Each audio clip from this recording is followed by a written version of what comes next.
All right, hello everybody. Sorry about that. I got a little bit of a sore throat, but recreational parking lot. But I actually got some headphones from work with a new microphone, so I'm kind of wondering if it's working better than before.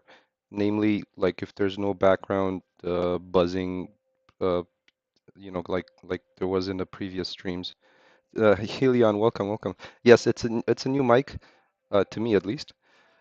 So, oh, no hum. That's perfect. That's awesome. Good to know. I was kind of wondering about that if it's gonna work better than before. Hey, Severin, Funky Pants. Hello, hello. Welcome, guys. Welcome. So yeah, if others can let me know how the sound is doing. If like I said, it seems like for Helion, it's working better than before with no hum. Um, I appreciate that. Doing okay, doing okay. I got a little bit of a sore throat, so going through a cold, and it hopefully it doesn't come through the audio too terrible. Um, but um, but yeah, doing pretty good otherwise. I managed to do quite a few other updates in the past. Uh, yeah, so a new mic. It is. Though it's kind of funny when I kind of breathe into it, I hear it in my headphones. I mean, it's a headphone mic pair, so like just set up headphones with a microphone. But hopefully it's working better. So if that is, then that's amazing. All right, well, so let's get to some of the latest updates that I was able to work on this week, and that is they were mainly focused on a couple of things. If you remember, there's like a vehicle in the game, and as with vehicles, you wouldn't realize it, but now that I'm working with it, I realize that there's a ton of things to consider. And you know, the first thing that came to mind was what happens if you drive the vehicle into the lake or into the water. So um, with it was that one I showed you last time. Oh, and Heaven's Disciples, welcome, welcome. The issue you had with trees was before they weren't NI ready. Oh yeah, that's probably it. That's probably it.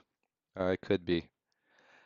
Okay, and so the next part is, well, there's going to be enemies in the game. So what happens if you hit one of them with the vehicle, right?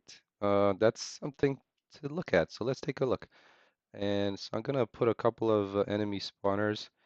It's like your voice is different. Well, like I said, I'm also working through a cold right now, and that might be part of the reason that my voice sounds also different.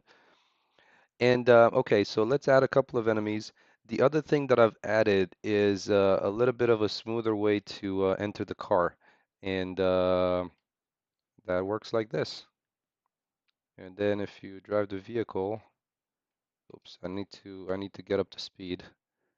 You need to have a little bit of um, speed to properly run over people, I guess, or to properly run over the NPCs. There we go. So, um, so yeah, there you have it. Now these guys are just not feeling so well, and you can still somewhat interact with them, even they're like in this ragdoll mode now. So that's how they ended up. Um, and So with that, that was one of the updates. Well, two of them, like kind of the way entering the vehicle works, which also, and actually, yeah, the other thing is, before we didn't have a way to tell when you can actually interact with the vehicle. So now, if you don't look at the handle and you look up here, and I'm pressing E, nothing happens. But if you look at the handle, that's when like the actual animation starts, and you can actually enter the vehicle and kind of drive off. I only need to do the same thing in reverse for when you exit the vehicle, but yeah, that's one of the things um, that I worked on. The other thing was the damage that the NPCs would do. And while the pistol was working, the knife wasn't doing anything. So basically, let me delete a couple of these guys so I'm not gonna take too much damage. Let's see. So the way the NPC works, it's gonna fire at you, move to different locations, which hopefully I'm gonna implement the cover, covering, taking cover, and um, but what happens is once the NPC, the enemy runs out of bullets, you wanna it's gonna switch to a knife and then attack you like a melee style attack. So let's take a look at that real quick. I'm going to up my characters, my main character's life, so I'm not gonna die so quickly. Here, let's compile this. And I'm also going to output the amount of life that I have. So Severin, I love watching you improve your skills. Thank you so much. Um, yeah, no, definitely love to have you. And if there's something that sounds that like it's interesting, just jump in and ask. Um, the main character which you're steering a metahuman awesome.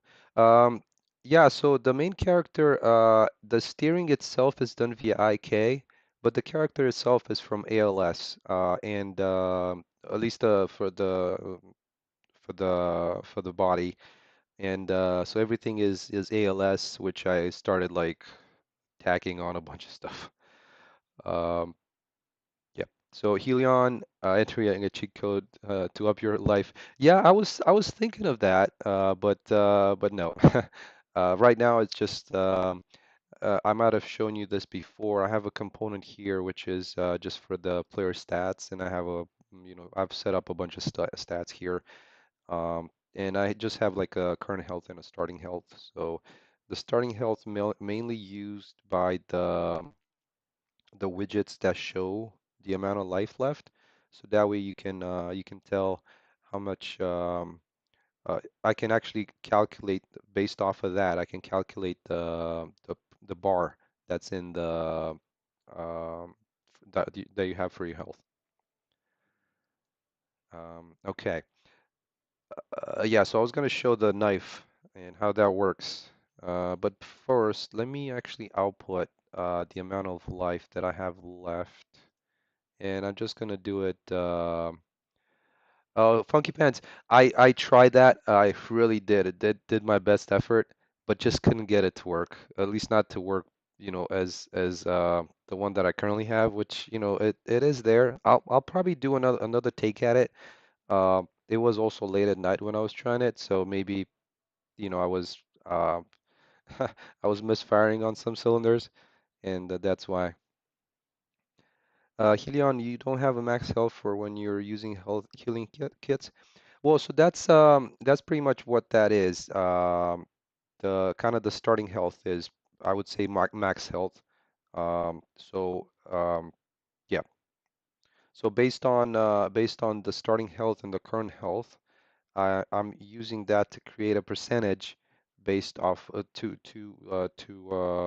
populate um, the little health bar that you see. So if you recall, when you open your your widget, you'll see that the health bar is right there. And right now, since this guy is shooting at me. Well, actually, that's an interesting thing. Yeah, there you go. I'm taking some damage. It's not updating it. Because I have not set it so that to update once once the enemy is dealing damage. So this is how this guy acts when he's attacking you melee style.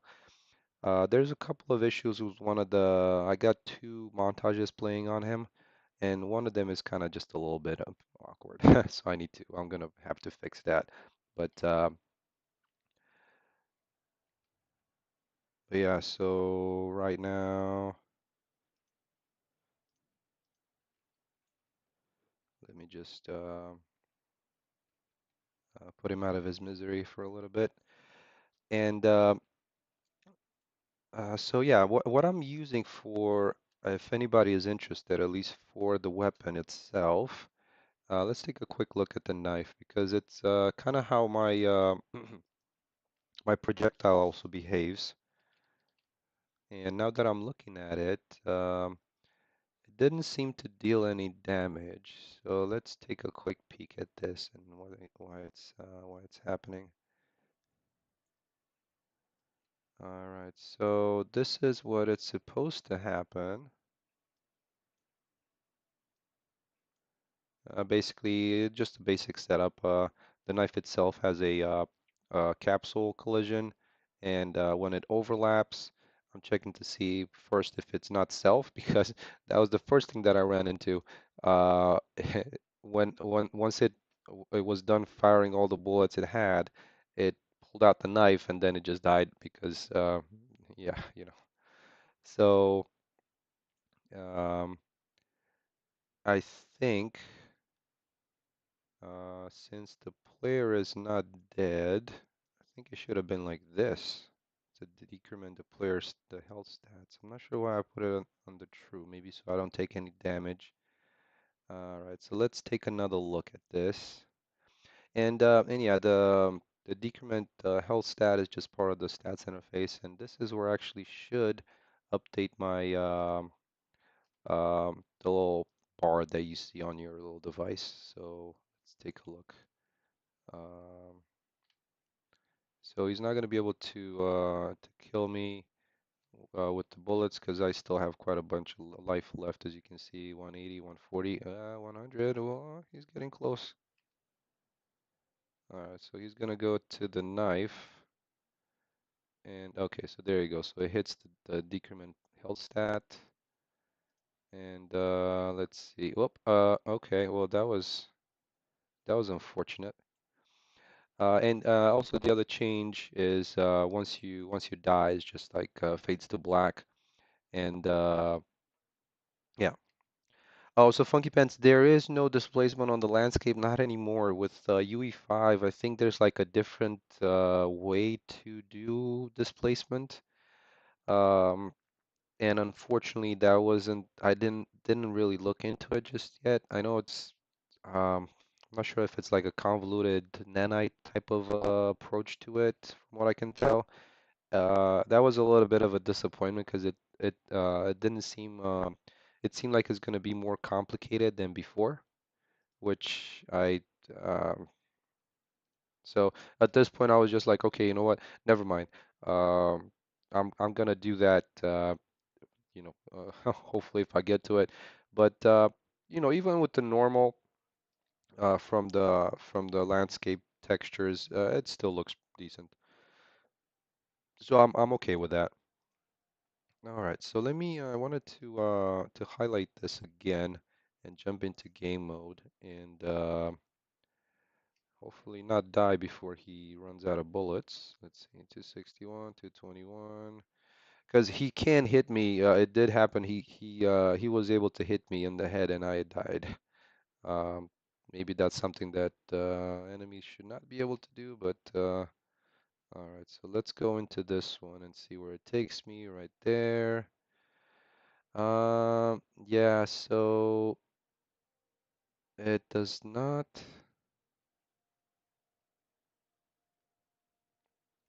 it does not update the health, unfortunately. It seems to subtract from my health quite a bit. So like right now I'm at 99. Okay, so he is doing some damage and apparently quite a lot more that time. But uh, but yeah, so that's another one of the updates um, um, for the enemies and the attack that they can do. Okay, well, so with that said, let's see, was there anything else worthy of attention? No, I think that was it. Let's jump into like the main level and we'll do a little bit of work around there because we were planning on finishing off the basement, and let's just try and do that. And the other thing that I had planned for it was either today or tomorrow is the touching on the NPC AI. So if you remember, the plan is there's going to be some people that are hiding in the basement, and that you're going to get to rescue. The main thing with the car is that they'd be able to get in the car. And while the car itself does have placements for the NPCs, I need to make it so that as you can see, like the main character can get in the car, that the NPCs can also get in the car. So it's going to be a lot easier because I don't have to deal with the camera, which was a little bit of a pain in playing montages. So the playing the montage was because I'm using ALS in first person. It was, and the way the camera is set up, it was a little bit hard to figure out. It's probably not the best way, the way I have it done, but it works. So it does play the montage on the body, and yeah. Okay, so Heaven's Disciples, I believe you mentioned that the issue you had with trees. Yeah, well, that was part of it. The other thing with is this video memory has been exhausted issue, and I think this is an engine. I'm not sure if this is an engine bug or what, but if I turn off Lumen, that goes away. So actually, it doesn't. Maybe it doesn't. Uh, I was kind of thinking it. I tried it a while back, and it wasn't. Yeah, it's still there. Yeah, this is annoying. That message is annoying. But yeah, I think it's something related to definitely to DirectX 12 and this combo of Luma DirectX 12 and yeah. All right. Well, so a couple of updates here as I ran into an issue um, a couple of days ago where I was trying to clean up all these assets that were on a separate level. And since they were in a group, I'm not sure how well groups are handled, but they ended up when I try to move them to this main level, which everything is in at the moment, being this residential houses, being the town. Um, Somehow the references got lost, and that level just became completely empty. So right now, as you can see, we're a little bit back to square one with this. So it's a little bit of a nuisance, but that we'll have to do this again. So hopefully it's not going to be um, it's going to be a little bit of world building that we're going to look at to do some of this. So Heaven's Disciples, I used to have that message a lot. For me, it was using too many textures. I began destroying anything out of sight and creating stuff only when it's in sight. And that's actually, I was kind of thinking that's something that's built into the engine, but maybe it's not. Um, but definitely with the furniture, like the interiors, is something that I plan to do the same thing. So if you recall, this is that house that was enterable here, that had the basement and all that. And let me make that visible, make that level visible. Where is it? Window levels. So let's make that visible because that one um does have a lot of things on the inside, you know. So yeah, as you can see, it just bogged down performance quite a bit. But yeah, that one does have the interior, which I plan on having on a separate level as well as you were saying, and also build separate H slots for it. Because right now I don't have any H slots built for anything here, and that definitely bogs down performance as well. So but the thing, this message here, I've seen it on quite a few other forum posts, and other people have complained about it. People that were running not a 5-year-old, 6-year-old 1070, but almost a brand new, 1 or 2-year-old 2070 or a 3070, which is 2 to 3 times more powerful than what I have. And that has I think they were saying like 16 gigs of RAM or of memory. So I think this is connected directly to Lumen combined with DirectX 12. Um, and so it's something in there that I'm curious to see once 5.2 comes out if any of that is going to be solved or if it's just something that some of us get, you know. Um, that's going to be interesting to figure out. Yeah, so as far as the some of the other stuff with the level here, I've started adding as you remember from the previous video, I was adding some of the kind of the street corners, so we can make these streets blend into each other a little bit better, and the same thing here. So that one should help with that. The other thing that I did was um, since there's going to be most of these simpler looking houses that are not going to be enterable, there's going to be a few that are, and th those come out of this residential houses package from from the marketplace. Now, there are a couple. There's a few of them that are slightly bigger, but there's also going to be. I wanted to make a few that are smaller, so I'm going to bring those in and add them into these kind of empty slots here. So one will sit right there, and maybe we'll put one over here. We'll take a look. So I have as Disciples GTX 1660. Um, yeah, on a 4090, I mean, from a 1660 to a 4090, I can't remember. I think it's kind of I think it's at least a 100 to 150% increase in power. So yeah, you should be good. Hey, Farrell, welcome. Um, yes, yes, yes, yes. I'm building a town here. Just working a little bit more on the town, seeing how that's going to turn out.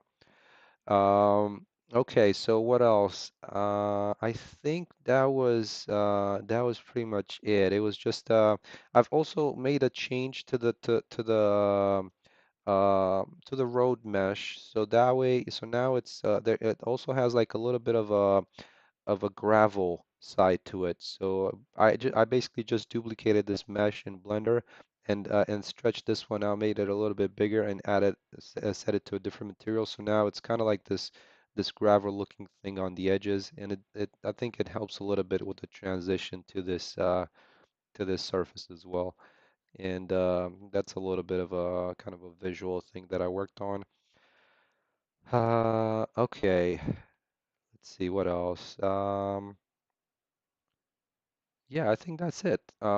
These things are starting to get really fun to get these kind of roads blending together like that, so that it's not like just a really kind of harsh transition between them. And yeah, all right. Well, let's address this bugaboo that I had with um, um, when I was trying to get you know the when I had this trouble with the grouping. I'm not sure why that happened. Again, it's uh, sometimes some of these errors are beyond me. I don't really get it. All right, so I'm gonna try and just use this block here and to kind of just like we did before. So hopefully now that it's just this cube, um, I'm just hoping that it's just going to be a quick thing to make it to make them work. And let me select the residential houses. So I'm quickly gonna grab I'm gonna redo these as before. This is another thing that I can't understand. I'm not sure if it's wh why this is happening. So whenever I select multiple items and I try to move him, it just like, okay, no, I try to move it on the wax. He's not on over there, which is stupid. But again, not sure why that's happening. I think it's just a thing.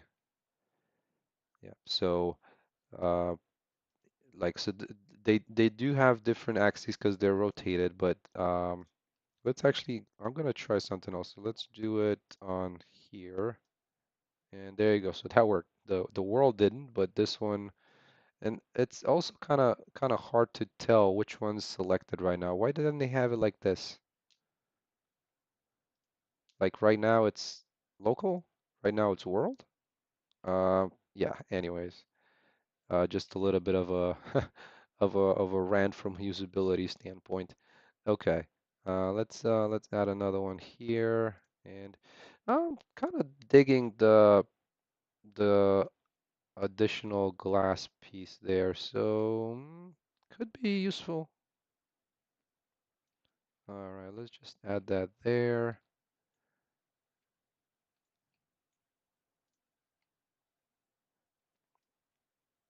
And what about this one here? How do I want to spin this around so that I don't get that on this side? There we go, but this is looking kind of awkward there.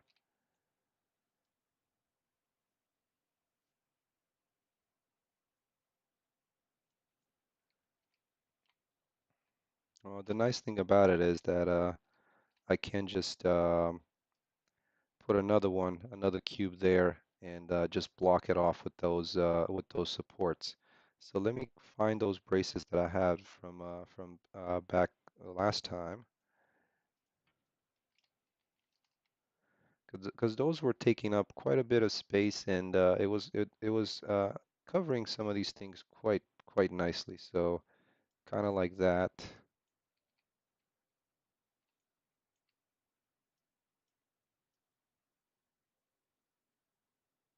Let's see how big I want. I'm gonna actually put two of them. That might work even better than before.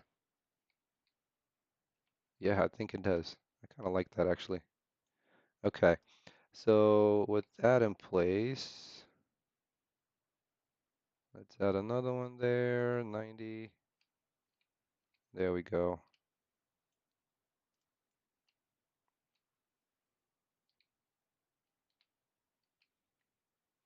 So that definitely helps with that corner.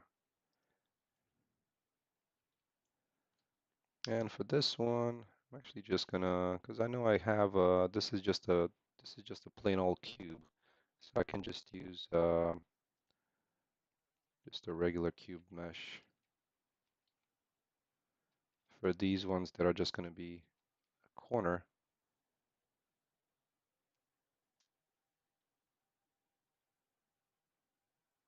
There's so many of them. Why there's so many of them? Shape cube. Let's see. I'm kind of wondering if this one also has, it's got a different scale, which is fine, but it's, let's just bring it down here. There we go.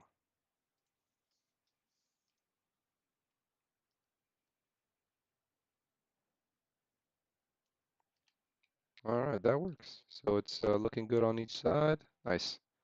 All right, I think that's gonna do it for that. And these ones are kind of, I think I moved them up a little too much. So let's try and place them where they're supposed to be, right about there. Yeah, so I think this one works a little bit better actually with two of these pieces. I think they fit in a little better than before.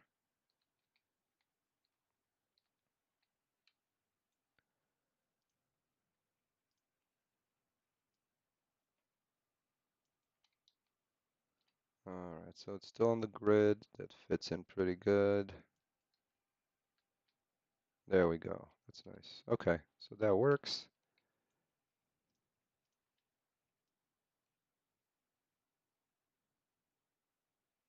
And yeah, I kind of like these now that they're a little smaller. It also helps with having two sets of windows here because before it was just two windows and it felt like a bunker, like it wasn't. I don't think it worked really well um, with the building itself. So let me grab these and put them right towards this end here. There we go.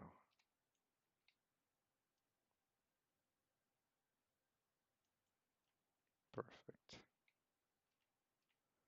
And they're just a little bit too far out, so let's try and push them in a little bit. And the nice thing having these braces is that when these overlap, it's not gonna look so bad. So let's just kind of put it right up against the wall there, just like that. Yeah, so what I was referring to, um, you can't even see it where, yeah, right there. So you can actually tell a little bit that that one is, there's like a little bit of an overlap there. So I'm just gonna try and push these back a little bit, and let's just make it so it's one. I don't want to push them back too much. There we go. All right, I think that works pretty good. Let's just move some of these more towards this end.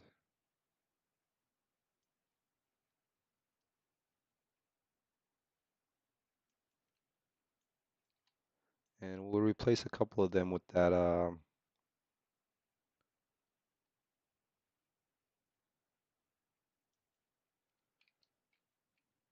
Oh man, even the trellis got deleted. Oh, that's so sad.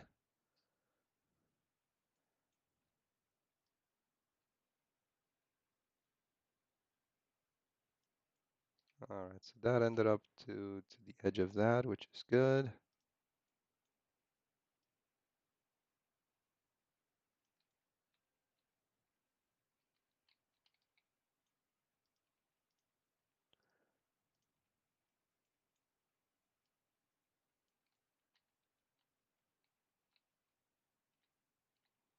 All right, let's try and replace one of these guys with one of those.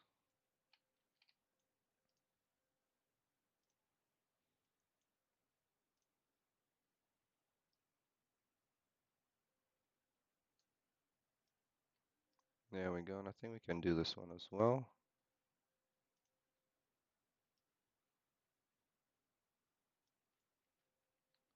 There we go. Okay, so that's pretty good. It does have like a some kind of like a light going into the basement, so that should do. All right, so we're back at unfortunately at square one with the fences. I'm just gonna copy the one that I had from the place here. And unfortunately, this one level is hidden, so let's show that level as well. Where is that? That's under the substation level. There we go.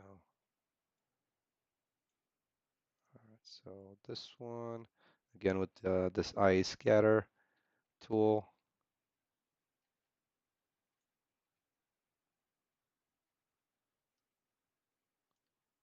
Yes, yes, I know it's going to be on a different level.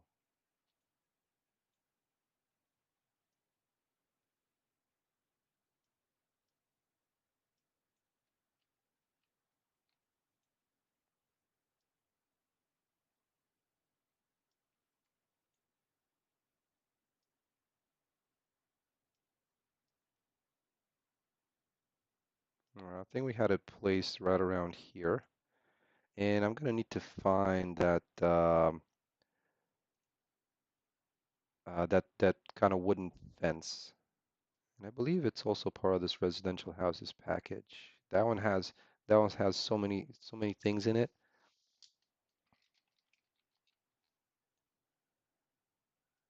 Fence.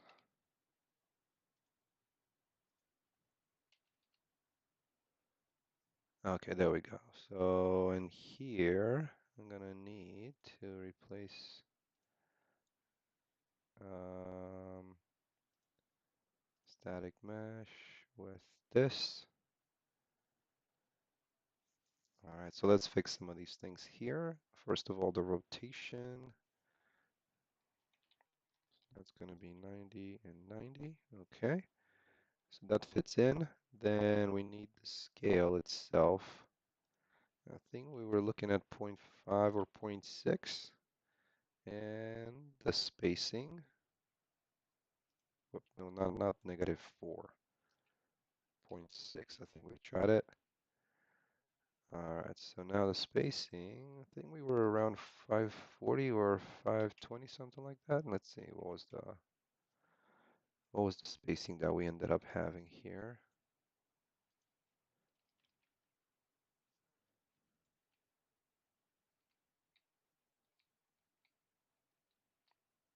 Yeah, much better. Okay.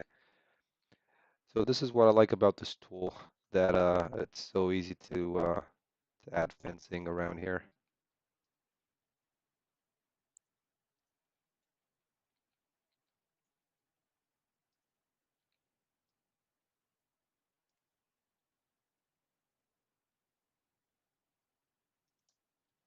Imagine doing this by hand. Oh my God.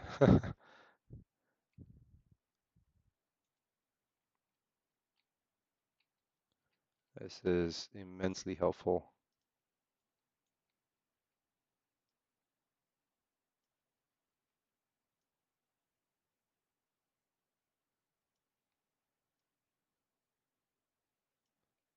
Well, at least some of the vegetation stayed in place, which is great.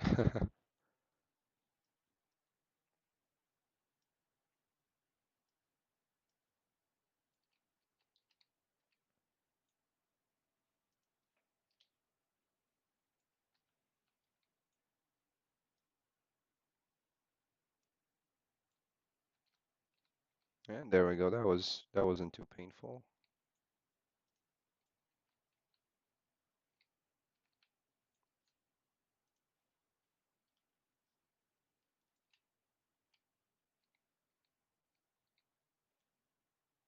Cool. All right, so I'm gonna add this little piece here because it needs to have that by the door. And let's see.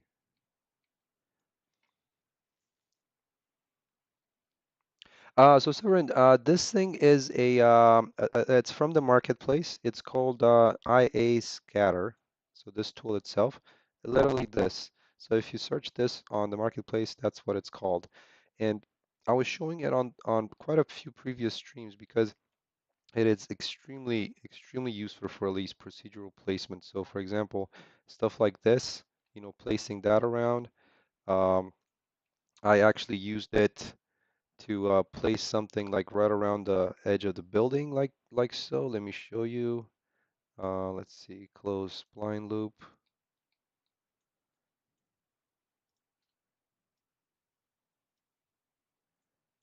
So there you go. This is so helpful.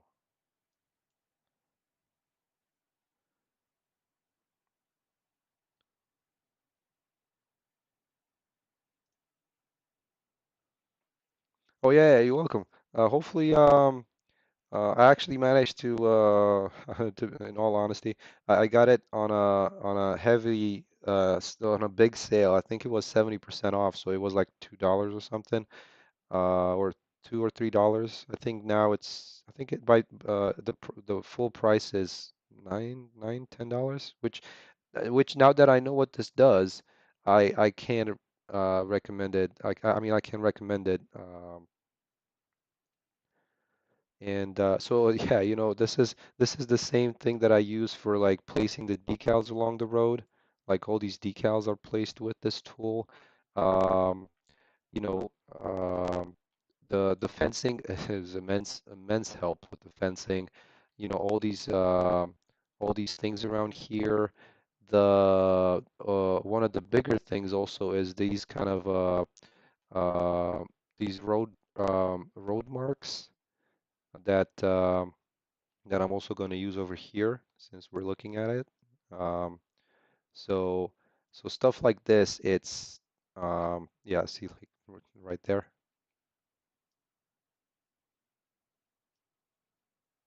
The pivot point is a little odd. It might be due to how um, the blueprint itself has um,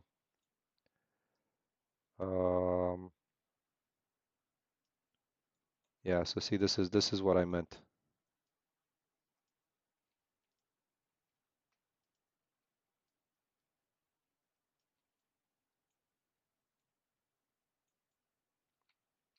So you can add these kind of dirt roads kind of thing on it. And of course, once you increase the number of instances, since this is a decal, it's going to make it look even nicer.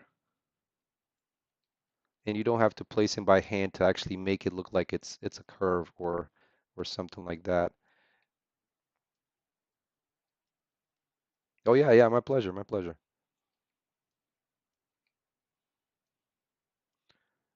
And a big thing that I also wanted to promote this particular one is uh, that the developer on Discord is extremely helpful. Like I've rarely seen developers like that would actually not only put a product out there, but also take the time to help you with questions. So that's I always like supporting those types of people. So that's awesome. Yeah, like I said,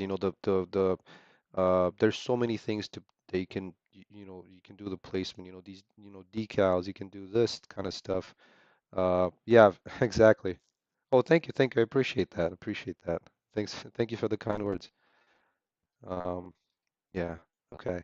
So let's see what else. I wanted to paint a little bit of terrain down here because we mentioned that we wanted to have some kind of just a grass along the edge here. So just just to help with the blending with the wall, just like that. That uh, that takes away that hard line that the wall was causing. So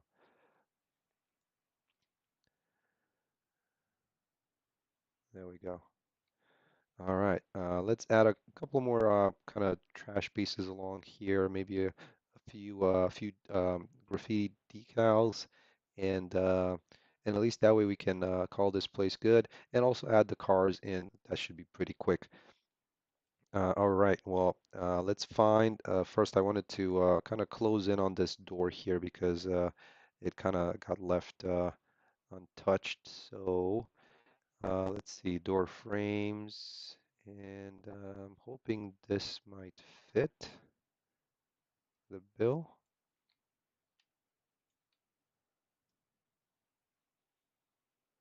There we go, nice. Let's just apply the proper cinder block to this and square it up as best we can. Scale it up a little bit.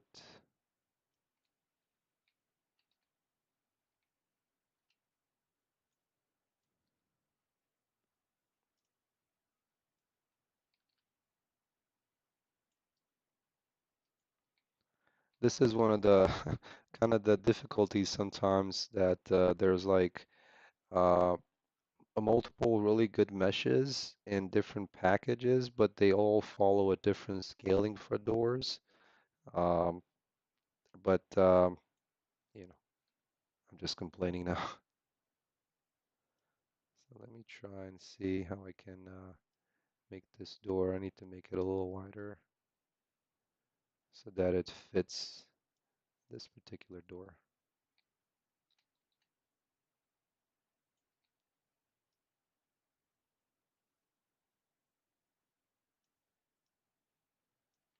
And since this is not going to be enterable, I'm not really, um, or this door is not going to be interactable. I don't mind it too much. All right, so now right above that, I'm going to try and put something in there. Um, let's see.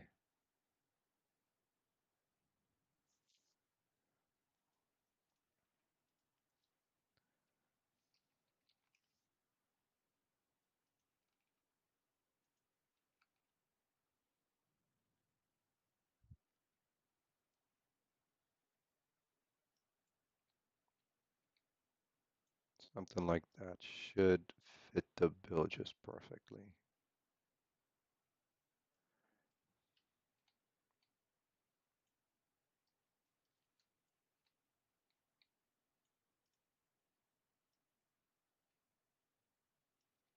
And again, this is a also big reason why having these things to break up these joints, I think actually helps a lot.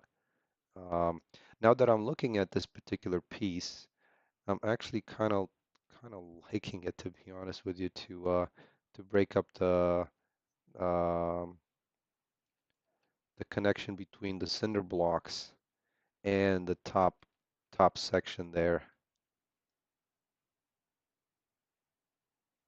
Let's see how this fits in.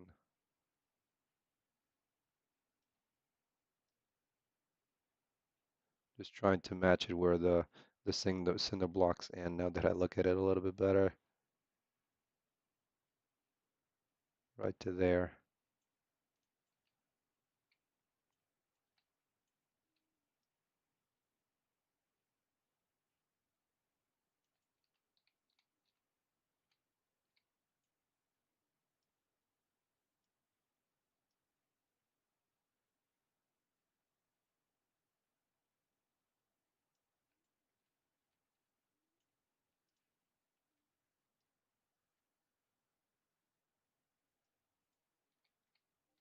There we go. I actually kind of like that.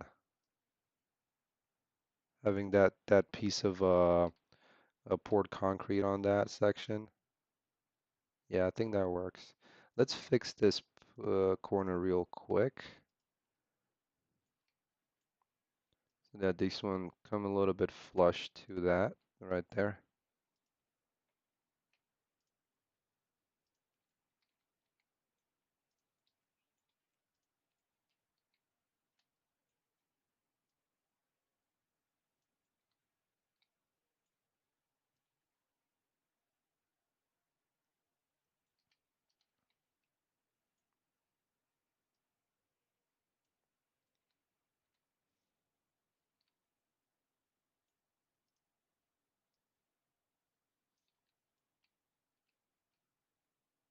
There we go. Added a little bit more variety on that construction piece there. I think that's pretty good. All right, let's add some of the stuff that were here in the backyard, and then we'll do the trellis. So I had a couple of cars that were back here. Let's see, what do we have? Kind of this old little looking truck. And also, if anybody is interested, this is also off of Sketchfab.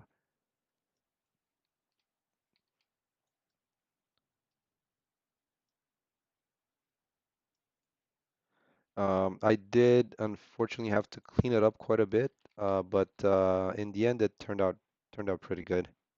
I mean, the mesh is what I meant. I had to clean it up, but it turned out good.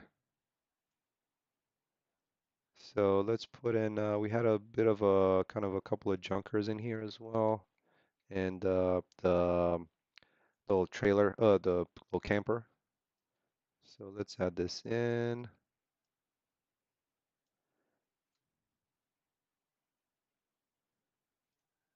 And that little tiny car that we had before,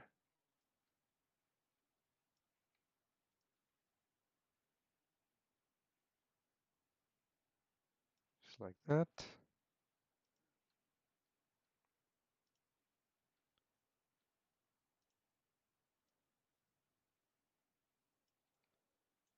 And let's put in that camper.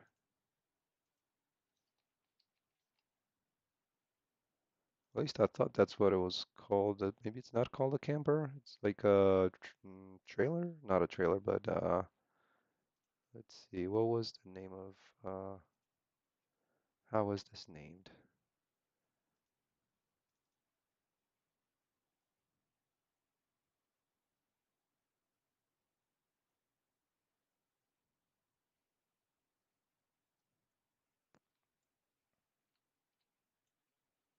All right, actually, since I'm in here, let's also add a couple of man-made type of things, like a utility box.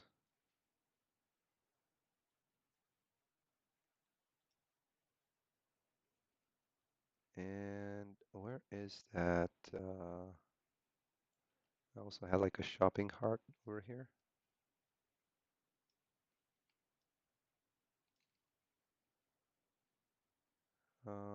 Hmm.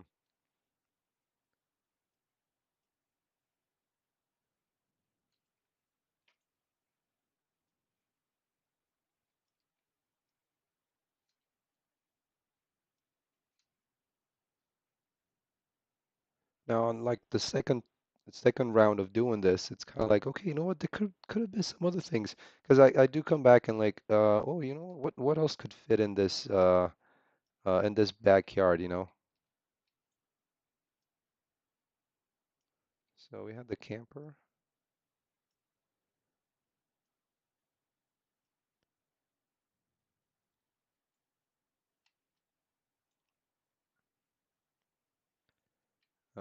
I did have the AC units in the window, but I'm actually kind of liking this one a little bit better.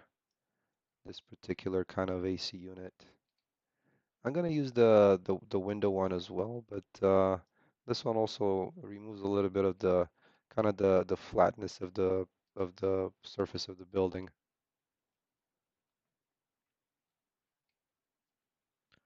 All right, so let's add that trash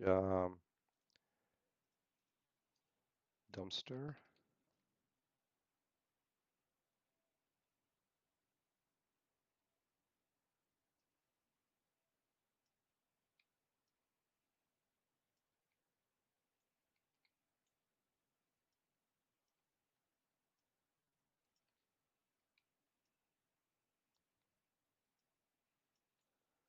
And with the help of the tool here, I'm gonna place some trash bags around it. Kind of just the nice thing with the spline is that you can just kind of weave them in and out. So,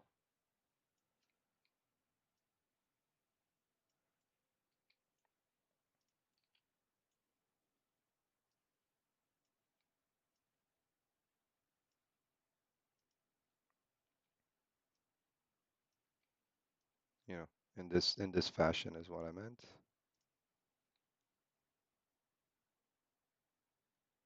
And yeah, the bigger pieces, it's gonna need to be placed. Uh, you're gonna need to place them manually, by hand. But when it comes to these smaller pieces, like pieces of trash, rubbish, and that kind of stuff, having a tool like this is so helpful. Oh, hey Ali. Hey, where did you get these cool house assets? So, there's a couple of packages that I have here. One of them is called modular houses, and the other one is called residential neighborhood. I believe that's the name of it. So, if you want, let me see. I can quickly show you the ones that I have here on the marketplace from Unreal. Okay, so here we are on the marketplace, and there's like modular houses. Um, so the one that I have, so I have this one. Actually, no, sorry, I have this one, the residential houses modular pack. This is amazing. It's got a lot of cool interiors and the exteriors look really nice as well. And the other one is let me see, what was the other one? I thought it was just called modular houses, but I might be mistaken. Did I not? Um, oh, it's this one. This modular house here. So this is the other one that I have. This one doesn't have interiors. I mean, it does have interiors, but they're not as well as laid out as the other one, the residential houses. So hopefully that helps. It's and the other one is everything else is a combination, like all these kind of lower towards the ground pieces is something that either I made or stuff like this is from like a different package. A lot of these I actually got for free because I keep uh, I keep close attention to when there's like a sale happening or not just the sale, but uh, um, like the monthly free stuff. The modular houses, I believe I got for free as well. It was free at one point.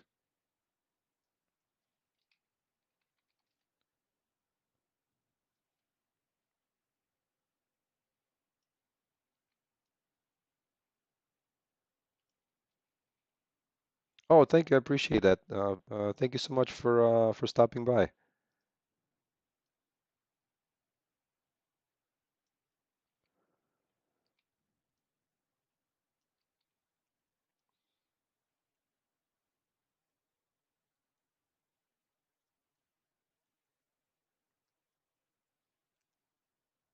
Come on.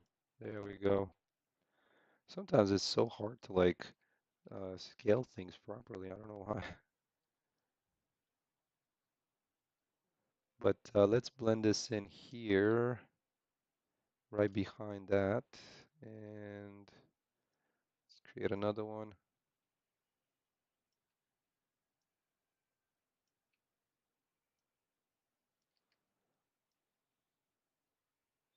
I've never used these trellises before, but now that I'm looking at them, um it's actually a really cool little system to hide things as well, you know. Hey Severin, thank you so much for stopping by, and hopefully I'll see you tomorrow. I'll do another one tomorrow, and like I said, hopefully what I'm planning on achieving later on tonight is getting the NPCs to follow you and get into the car. The same way that I was getting into the car, trying to have the NPCs do the same thing. So yeah. All right, let's continue and use this one here as well on this corner because it takes away from that corner. That's what I do. Yeah, well, thank you so much. I got and apologies for my voice. It's just like cracking up right now, but um, I um, I do have the mechanics in place for the main character to get into the car. Playing the montage and sitting in the seat. So hopefully it's not going to be too complicated, and hopefully I'll be able to share that with you tomorrow. Should be fun.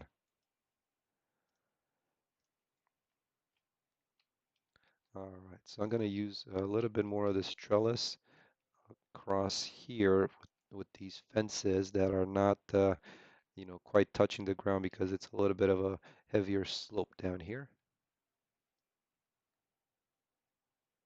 So let's just use them right there,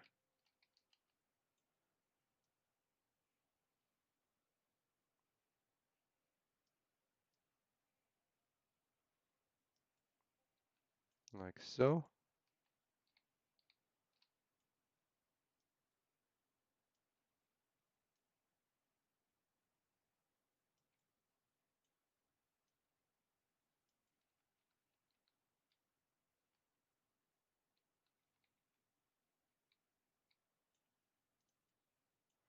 Actually, let's place them so they're like right in underneath the fence here. There we go. That's better.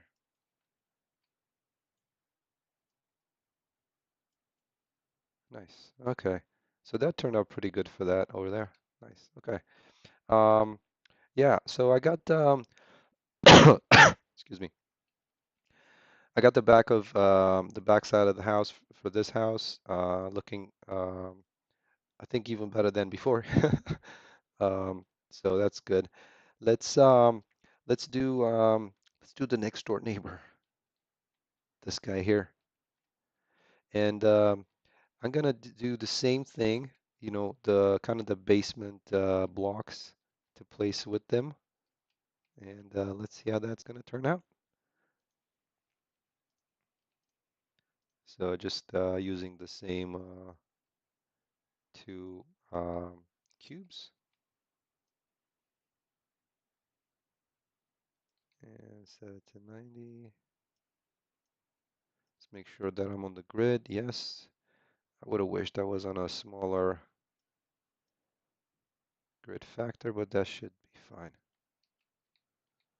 All right, let's try and place this on the corner best we can. That works right there.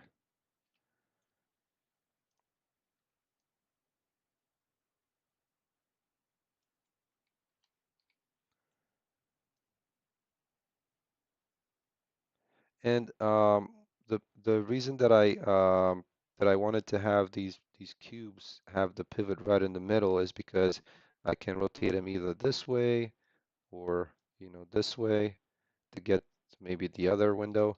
I'm kind of thinking this higher window looks a little bit better, so I'm gonna use that side.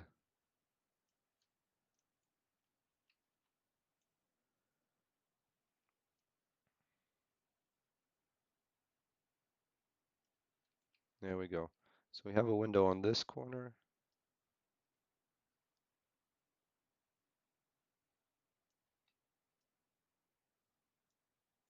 Oh, we have no window there.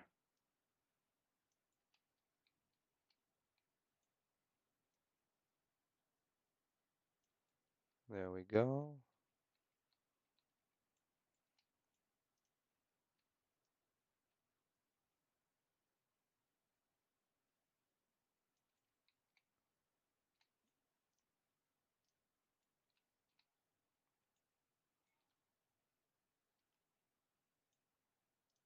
All right, maybe no window here. Let's just make this no window. There we go. All right, let's reuse some of this trellis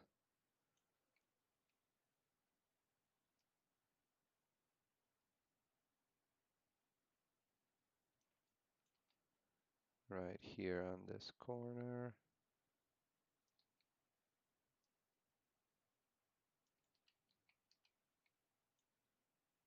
Actually, what I'm going to try and do is flip this around like this because since it's a pretty long piece, it's going to stick in the ground.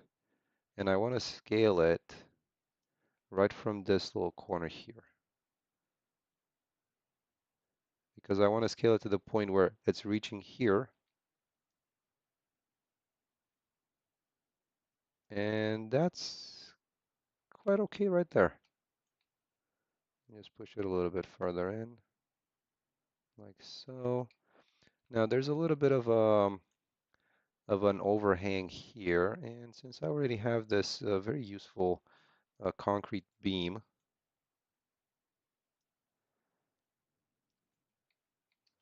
let's just make use of it. All right, so that one, flip it this way, like that.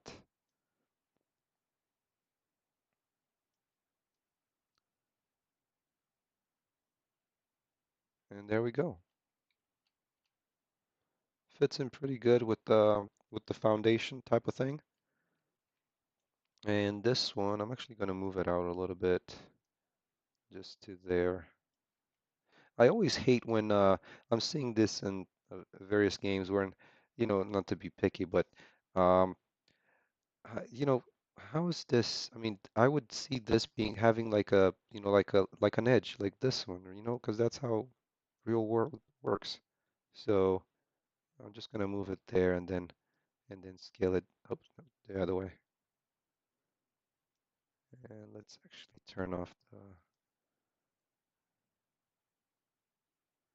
So I'm gonna try and get it to. That's actually pretty close. Okay, that's good. All right, so I'm gonna turn that back on and let's move it there. Rotate these and place this down here. So I don't mind so much when it's like, in the ground for this part right there. But for whatever reason, whenever it contacts like man-made structures is where I'm like, okay, no, I need to do something about that.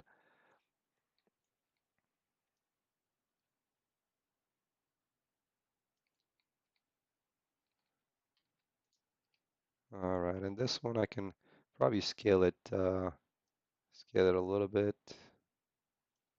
Hopefully it's not going to be too obvious. Nah, it's not that bad. Okay, that's good. And on this side here, I'm just going to go ahead and scale this terrain a little bit, just to flatten it out. So let's go ahead and sculpt and pick the height. Sculpt, flatten. There we go. We need to flatten it and to about there. Let's see how that's gonna look. Okay, that's pretty good. That's pretty good. Main thing that I wanted to sculpt it is so that it meets the stairs right here.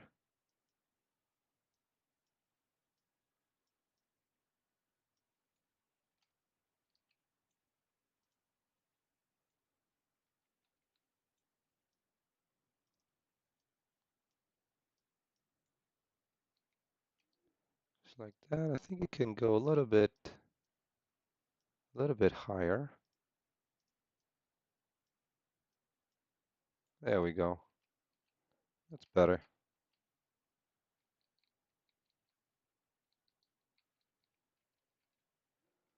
Okay, so let's just do a little bit more around here.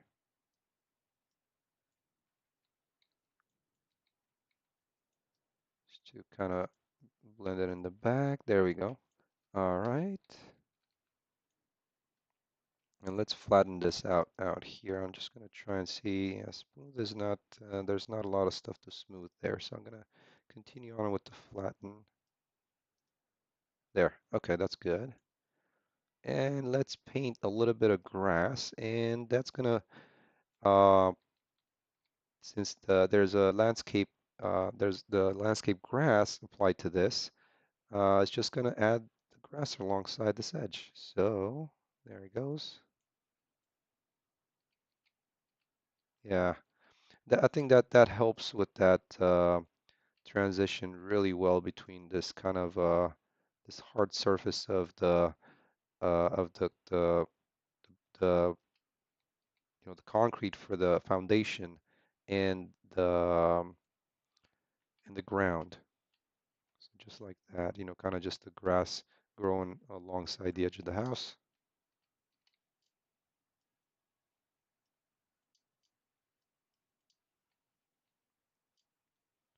So there.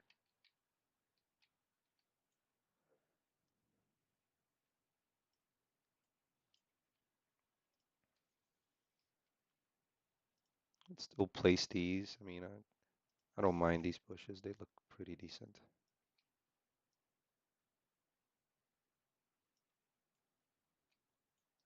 All right, so we got another house almost in place with the corners. They're painted. Nice. Okay, so I'm going to paint a little bit of the driveway in here. I think I've already started something on the back side of the house, so that should be pretty good. I'm going to place a couple of cars because that's kind of a like a medium to large scale asset. So everything else could be placed afterwards, like the smaller details.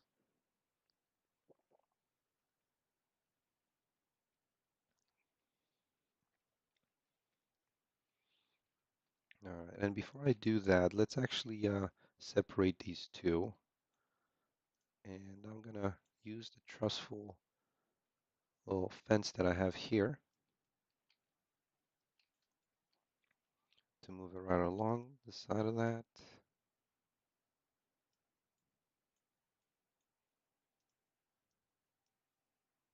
There we go. And we need a little bit less instances. Perfect. Nice. Okay. The one thing that now that I'm looking at this and that I haven't touched on, it looks like while it's not really floating, but the pivot point for this particular asset is, I believe, right on this end.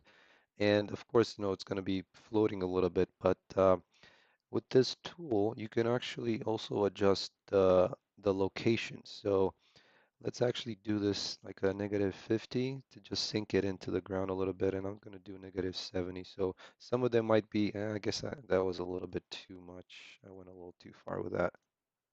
Let's do -20 to -30. Okay, that's much better. So that way it's not, we almost have all the fence posts sunk into the ground. And I'm going to apply that to these other ones as well. All right, so we have a fence there, and I think I might need a couple more of these instances to spawn. So let's do 5. 6, was 6 too many? I think 5 is the magic number. Just move it this way a little bit, closer to the road. Okay, that's good there. And of course, this is just I do have a couple, one or two other fence meshes, so that way they're not all identical, which it's not a bad thing, but just to give a little variety. Okay, let's place a couple of vehicles in here. And I think also from a perspective of having these fences, since I only have a limited number of vehicles, I can use, um, I can use them multiple times, and hopefully, I mean, yeah, you'd be able to tell that they're the same vehicle once you go from this yard to maybe that yard, but you're not gonna see them like from here to there, right? With the fence in the way. So I do have a few other vehicles that I'm gonna be using, and again, these are from a user on Sketchfab called RenaFox, and these are like really, really nice looking vehicles. Just gonna try and place them the best I can.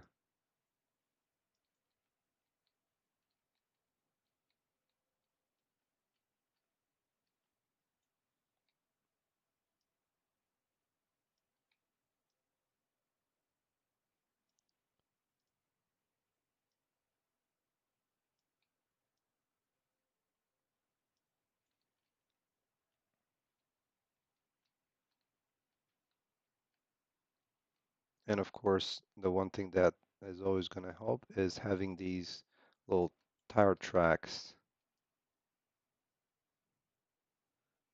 to go along with where the car is placed. I'm going to try and kind of use what I already have and maybe just adjust the spline.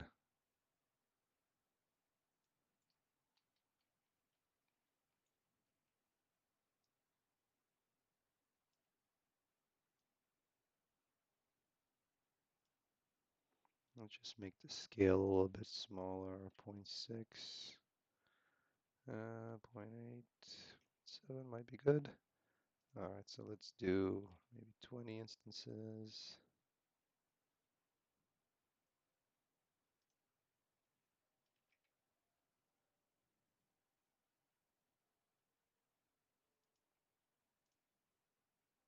Whoops, random distance. There we go. So that way it kind of looks like it's um, just just like a set of tire tracks. Let's just adjust them a little bit to follow where that car is at.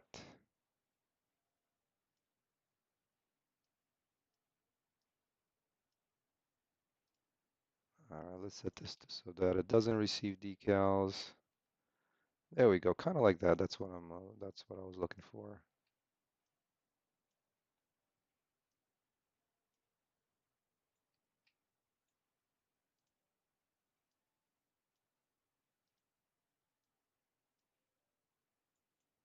All right, let's paint some of this terrain a little bit with some of the kind of the path type surface right around here.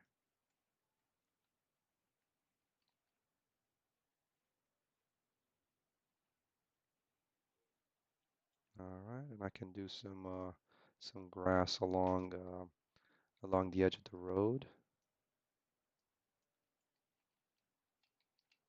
and also around this fence,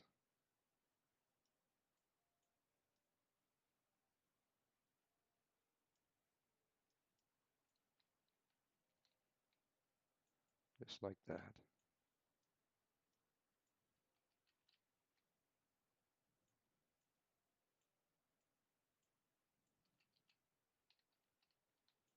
There we go, and we can also do a little bit of grass on this hill type section here, along with some of the mossy areas, or like that paints a little bit of a different vegetation than the other one, like ferns.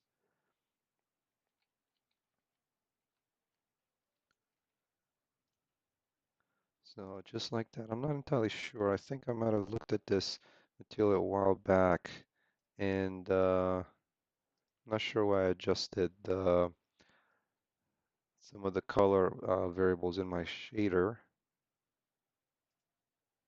but there, that looks better.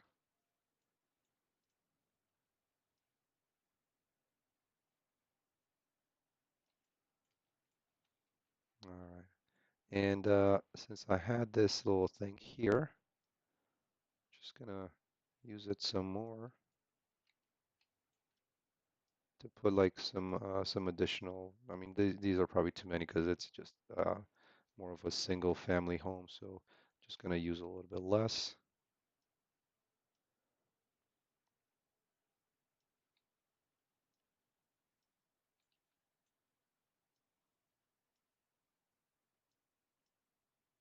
All right.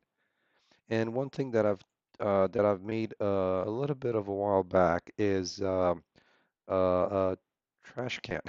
It's kind of funny, but it's um, it's very useful.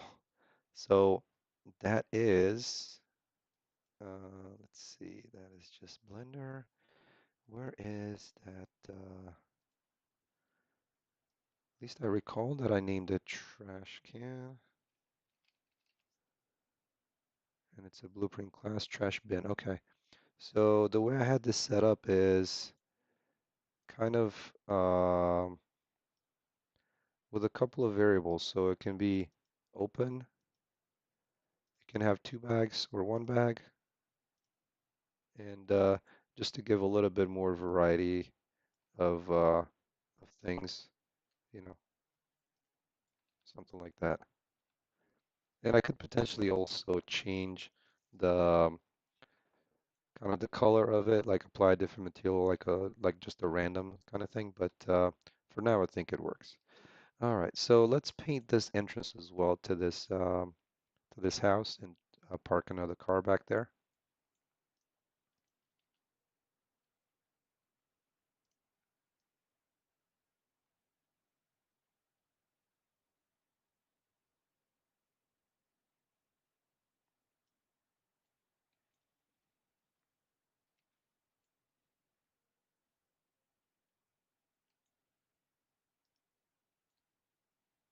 And I'm gonna use the same little setup here. And of course, this could definitely be done a lot better if you create like a like a spline texture or not like a use like a mesh itself. Um, I do like the decals though, so let's place another vehicle right there.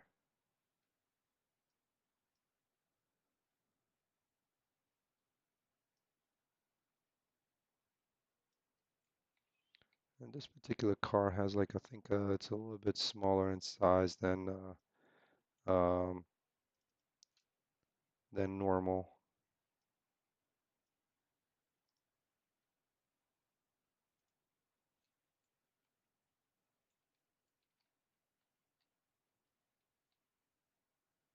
There we go. That works out. The reason that I like the decals, especially in this setup, is that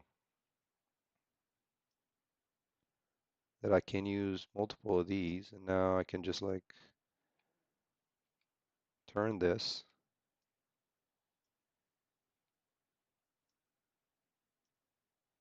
to face that way. And of course, this can does not have to have uh, this many on it. I think I might have overdone it with the amount of instances. So let's do 10, maybe. Nope, not that many. 15. Okay, that should be fine.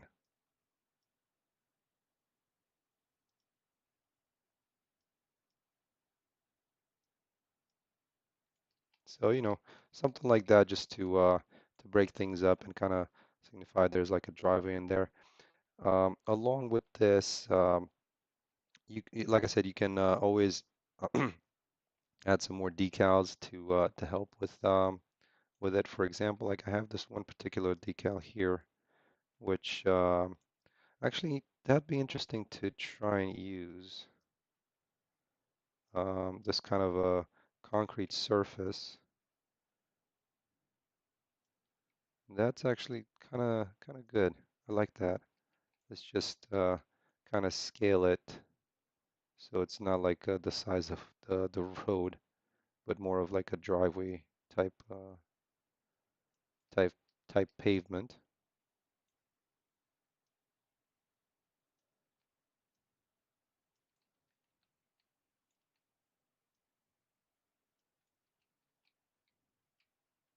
Yeah, so there you go. I think that helps. All right, pretty nice. I'm happy with where that is.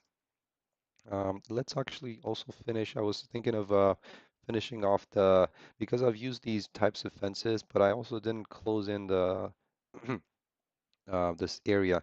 So I do have like a little bit of a one of these white picket fences that I think could be useful.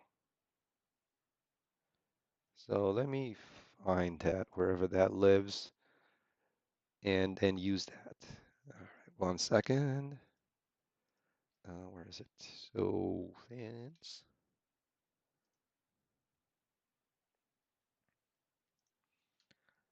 Kind of curious about this old looking fence. Where is it? Come on, I thought I selected it.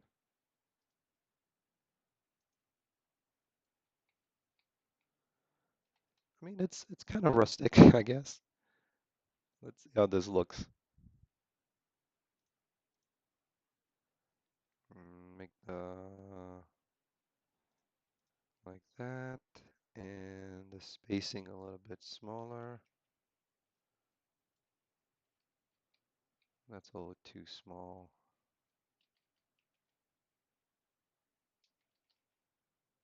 That's better. All right. The one thing that I wasn't able to figure out, and I don't think it's actually possible from a spline standpoint, is kind of curving this along, and because this is what happens, unfortunately. So it has to be done in pieces, and but that's no biggie.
Come on. What are you? You're colliding with that fence?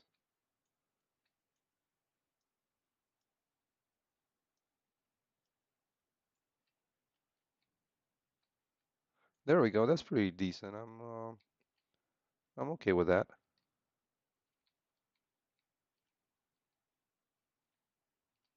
Let me try and see how it might look if I set this to align to normal, because right now I don't think it is. And align to normal does not really make it any good. Not that I can it does look interesting. Let me see about the rotation. Where's the rotation here? Mm,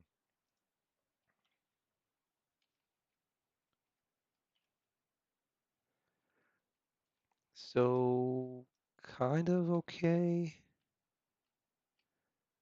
It does put breaks in between them just because of the terrain normal. I'm wondering if I can sculpt this and smooth it out, like smooth out the terrain. I'm not sure if that's gonna help, but because it's, you know, as smooth as you can get. Yeah, unfortunately, this is gonna have to be with no align to normal and just have it that way.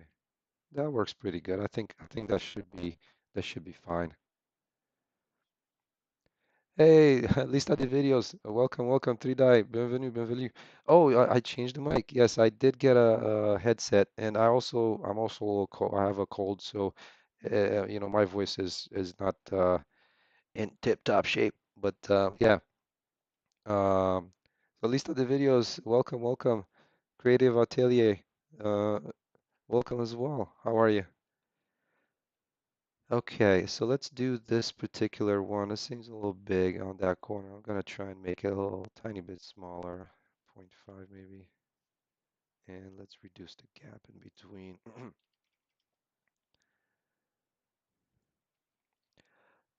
Foreman official.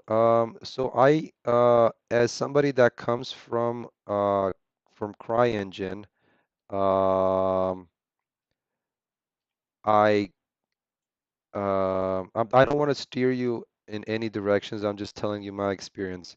Moving to Unreal was the best decision I've ever made. Let me put it that way. I did have my fun and my learning process with CryEngine, but I'm appreciating Unreal so much more. Um, so that's just where I'm at. Um, yeah. Okay. So this one, I have this piece of fence, and I just want to end it somehow in here.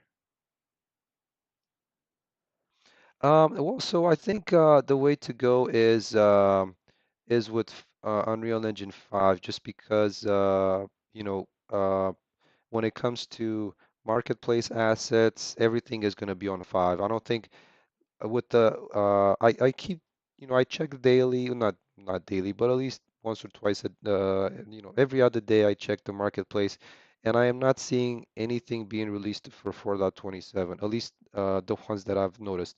They're all just 5.0 or 5.1. So uh, they're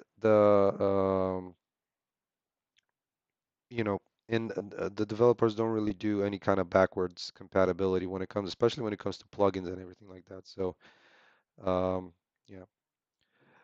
Creative Atelier, thank you, thank you.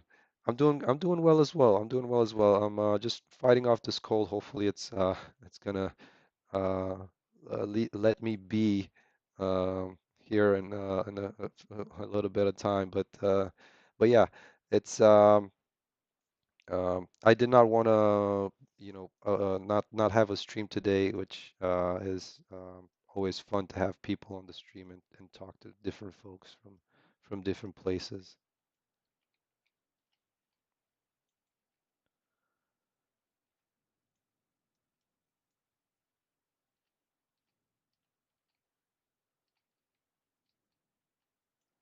All right, there we go. We almost have another backyard. Oh, so for yeah, well, if I was to like I said, if I was to start my game development journey today, that's a great question. The thing is, hey, welcome, Alexander. Uh, and that's perfect question because it was just what I was going to talk about next. One sec, let me get a little bit of water.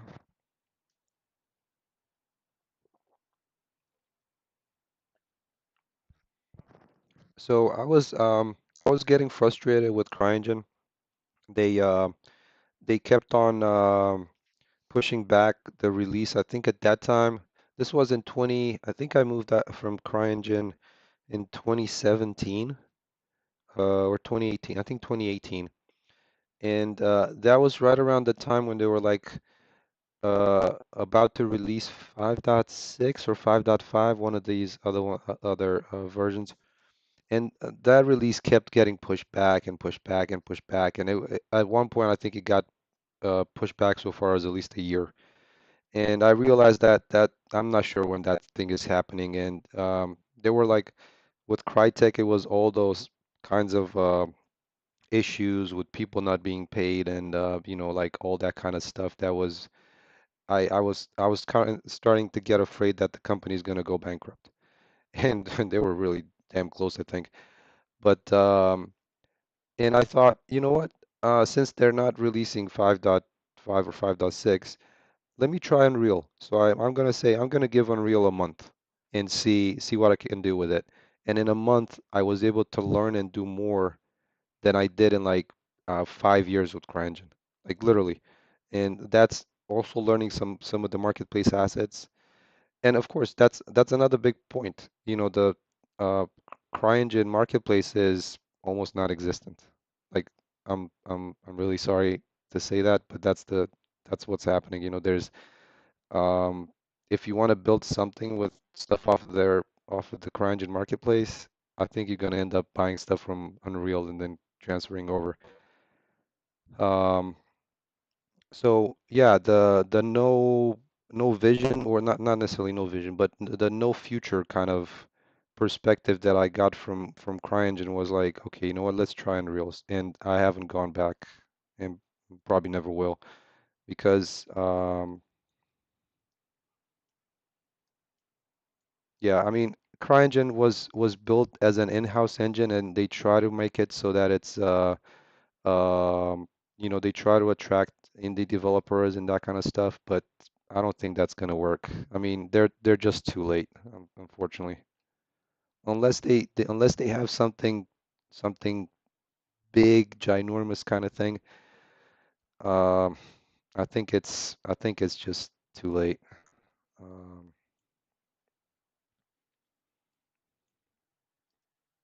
so, Alexander, hopefully that gave you a little bit of an answer as to why in my case, my example.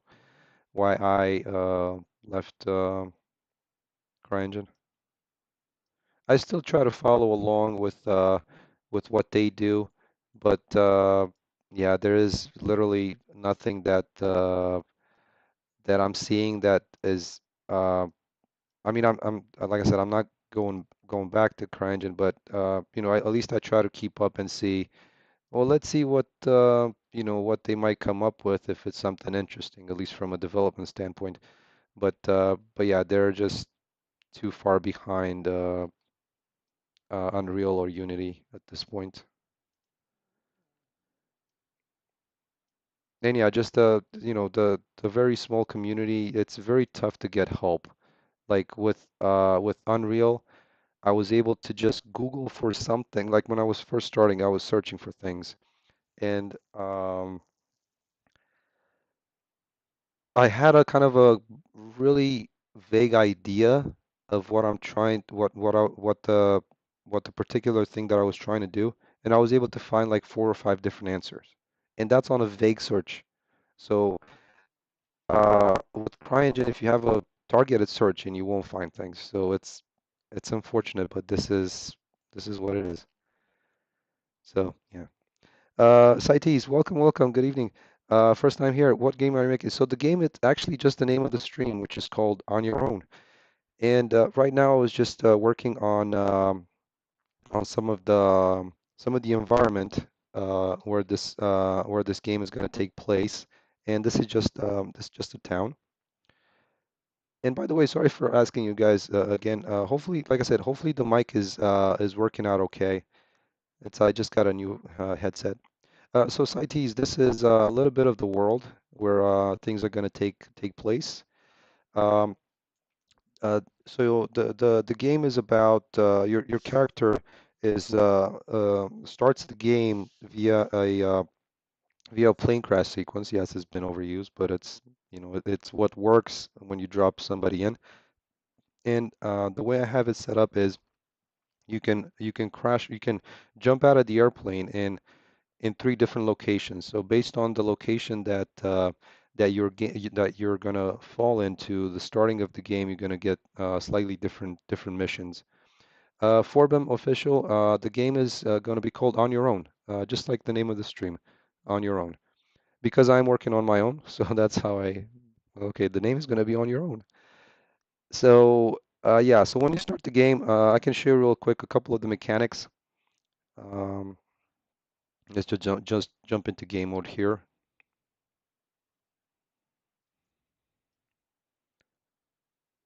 Um, yeah, so of course, there's going to be driving and oops, come on. And as you can see, the thing on the left is like a GPS. So it also displays your current mission and also like a waypoint and how to navigate to it. So it's that one, I think it actually, oh yeah. Unfortunately, the mission is not set up here in this world. I've just set it up in the test level. And but as you can see, there's no UI. So the UI that I have is through this tablet here. So and I guess this one, I guess I have a little bug in that particular the car GPS. So as you can see, this one here, it shows you where you need to go. Let me just make it full screen, full screen. Right. So this is how you get the directions. That's how you get you also look at the mission. And the one, two, three is your inventory and how whenever you pick something up, that thing turns red. I mean, turns green, for like one pistol, gas mask, binoculars, and some of the other items they have in the inventory. Of course, since you get to drive a car, is you can run enemies over, and that's something that I've just implemented this week. I showed it earlier at the beginning of the stream as an update. If you're interested, I can show it to you real quick how that works. Um, well, thank you, Luklin. Thank you so much. And Saites, yeah, I'm so entertained seeing Romanian people being talented. Oh, no, no, no, you're not. I am Romanian. So, welcome to other folks as well. Yeah, let me show you how the enemies will react. Actually, nope, not that. Let me see the navigation.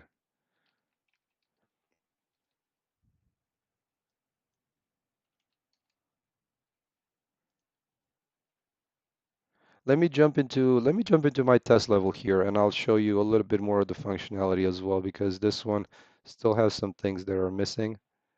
And let me see, where is that level testing? And we'll come back to this and we'll do kind of the visual things. So I've been working on this game. Actually started, mentioned it earlier. I started with CryEngine in 2013, and then I moved over to Unreal in 2018. And so what, 5 years? Yeah, about 5 years now. But it's a part-time hobby thing that I do in my spare time, and that's um, sometimes you don't get to do things as, oops, I need to go a little faster. You don't get to to focus on the things that you like all the time. You have to pay the bills. So yeah, like I said, part-time, but it's definitely a passion project. Um, yeah.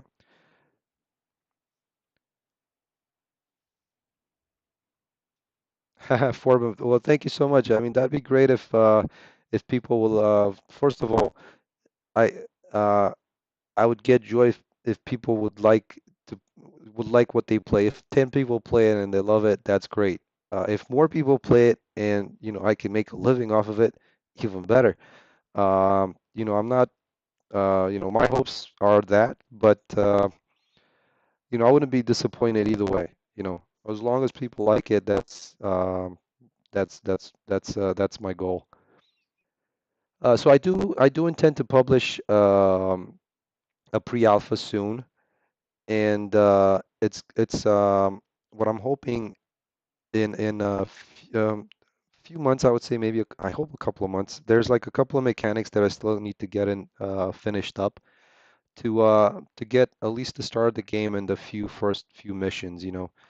Um, I almost have the NPCs ready, and I'll show some more of that tomorrow. That's going to be the focus for me tonight and before the stream tomorrow is to get the NPCs to react, to follow you, and to actually for one of the missions to get in the car so you would drive them away.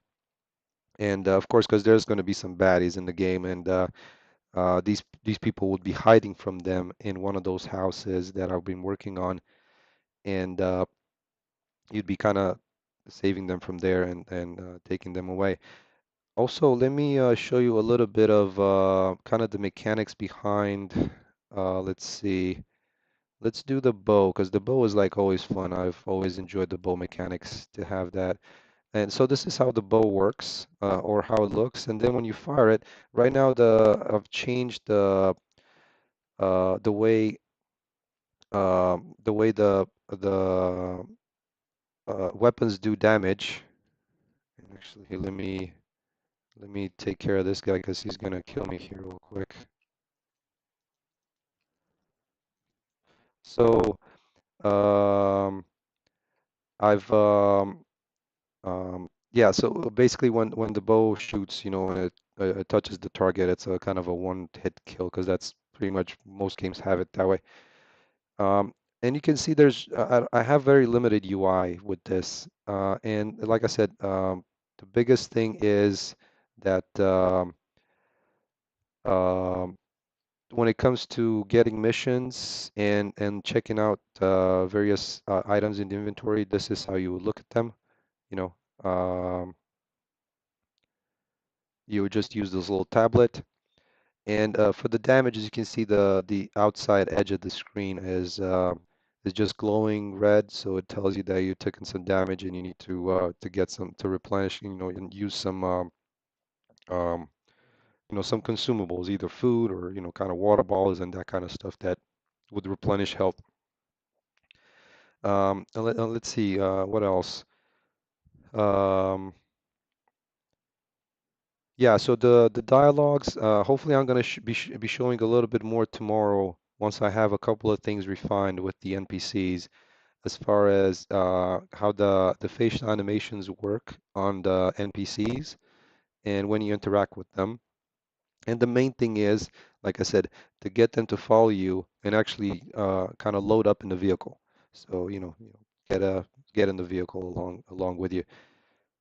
Um, let's see oh yeah, so the other thing, of course, swimming. There's because it's like it's not a very big open world, but it is open world. So being able to swim is part of it, and just to for you to like get to places, and kind of just dive as well. Of course, climbing ladders and custom movement. That's also in place when it because inside of the bunker where most of these NPCs, these friendly NPCs are taking refuge, um, you'll need to climb upon on some things. And I can show you a little bit of the bunker area as well if you want to see it. Let me see. I think it might be right here, if I'm not mistaken. Yeah, so unfortunately, I don't have any terrain covering it, so the lighting might not be perfect, but at least I can show you a little bit of the area around the bunker. Let me see where that level is.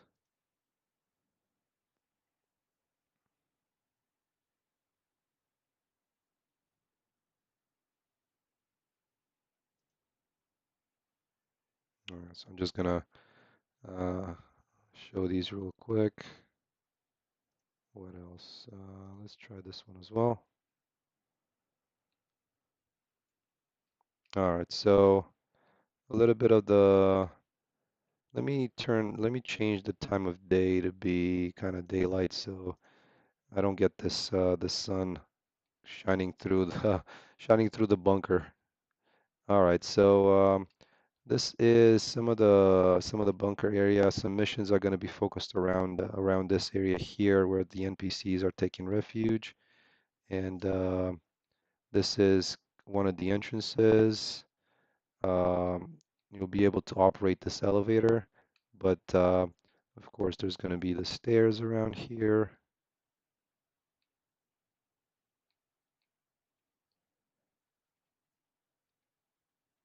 And so yeah, there's some more of the climbing that I just mentioned, that you'll be able to do.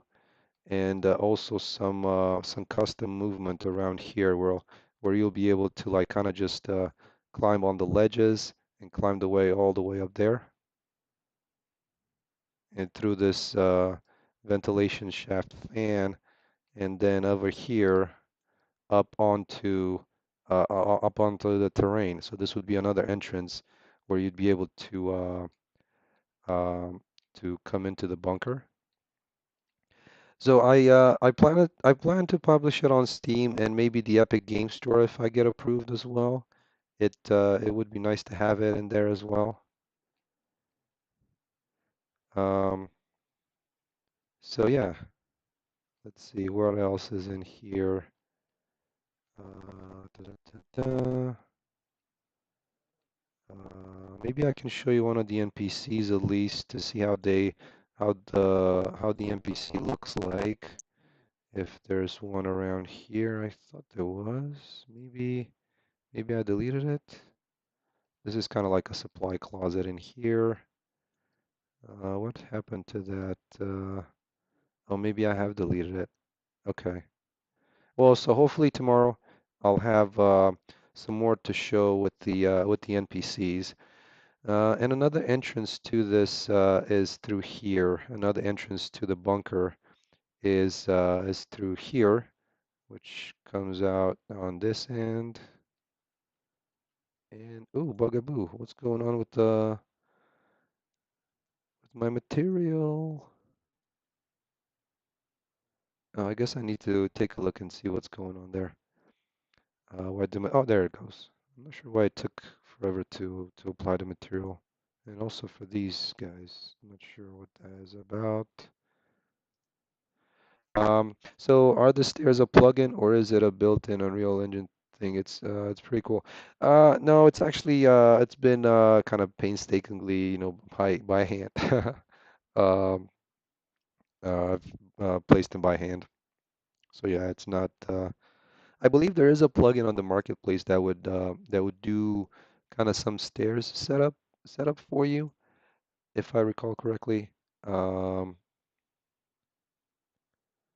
I need to figure out what's going on with this particular material. Um, yeah. So that those are some of the areas from the game. Let's jump into that previous level that I had, and I'll show you a little bit more areas in there as well that are going to be enterable, visitable. You'd be able to the player would be able to visit them.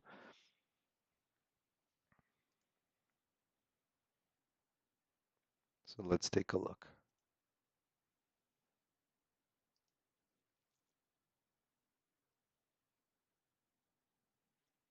This one's going to take a little bit longer to load because it has a ton of levels that it relates to.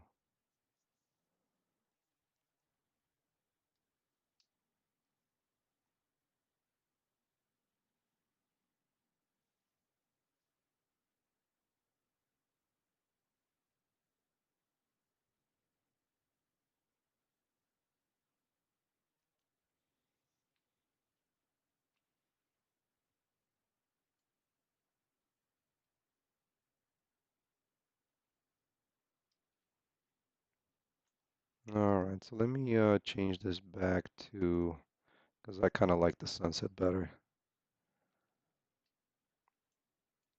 Um, so it's a, it's not a huge map. It's a decent sized map. I think it's 2 by 2 kilometers in size. So along with this town area here, there's going to be like a little bit of a shopping center, laundromat, a gas station over here. So for example, this area would be, let's see, gas station, this one, and the laundromat here. So this is going to be another area, and there's going to be a little bit of a supermarket on this side. Um, of course, uh, the exits, if you've played any other open world games, the exits are going to be, limited by something like this. Let me show you kind of how I'm making the player not go outside of the map. So where is that?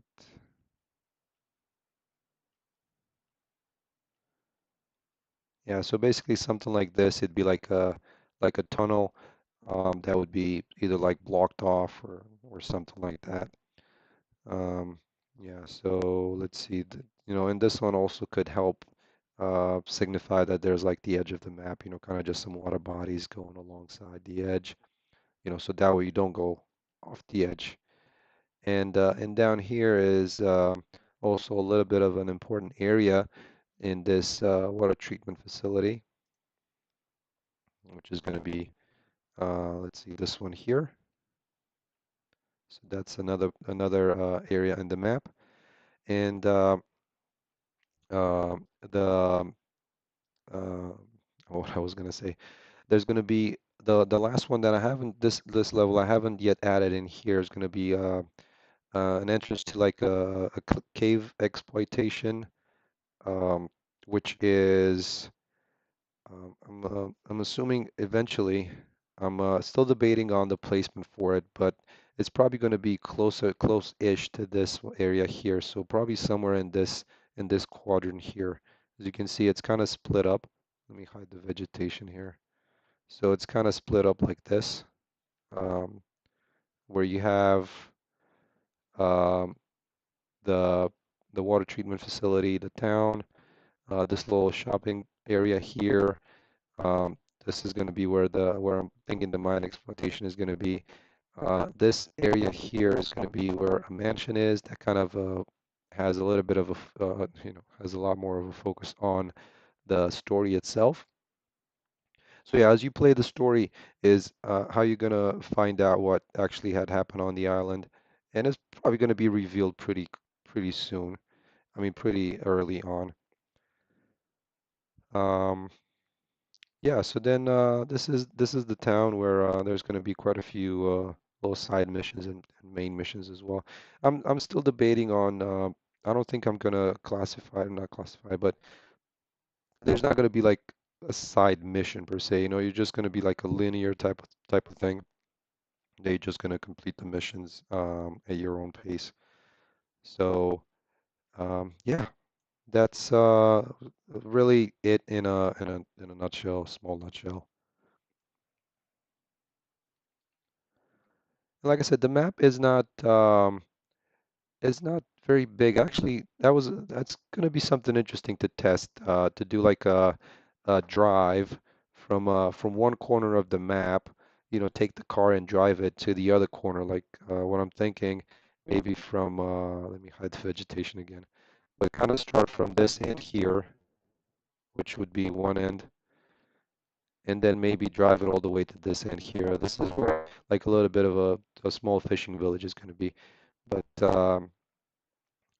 but yeah, I actually haven't done that to be honest with you, to see how long it would take to drive from there to there. It shouldn't, like I said, it shouldn't take too long, but it's not a, it's not a Far Cry 5 size map. Um, yeah.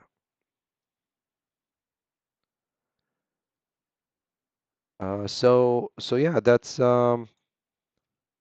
pretty much it. It's definitely a fun project to work on, and I really enjoy doing it. Having like a long-term type of thing to keep your mind occupied, I think is great. Saitis, thank you so much. Thank you so much. I hope I finish. I mean, I'm definitely going to do my best to finish it, no doubt. This is my main focus. So no matter what comes along, I'm going to keep on going with it. So. But anyways, so with that said, we're coming up on 2 hours, and I try to keep these streams at around 2 hours, just so that I can give you some updates and also do some work like we just did. And I think we got pretty productive today to keep these things going. Sometimes I've noticed this thing happening. I'm not sure if it's something on my end, uh, but with these IA scatters, I need to refresh the scatter. Um, that's probably how some of the landscape components are being loaded if they're loaded before the actually IA scatter, but that's no biggie. It shows up in game mode. Okay, well, thank you everybody so much for stopping by today. Hopefully there was something interesting to see. And like I said, hopefully tomorrow I will have the NPCs that we were looking at. We didn't get around to actually work on the basement, which is not a biggie. But yeah, so you be coming down into this bunker here, bunker into this basement here to rescue a couple of NPCs and get them to load into the car and drive off with you.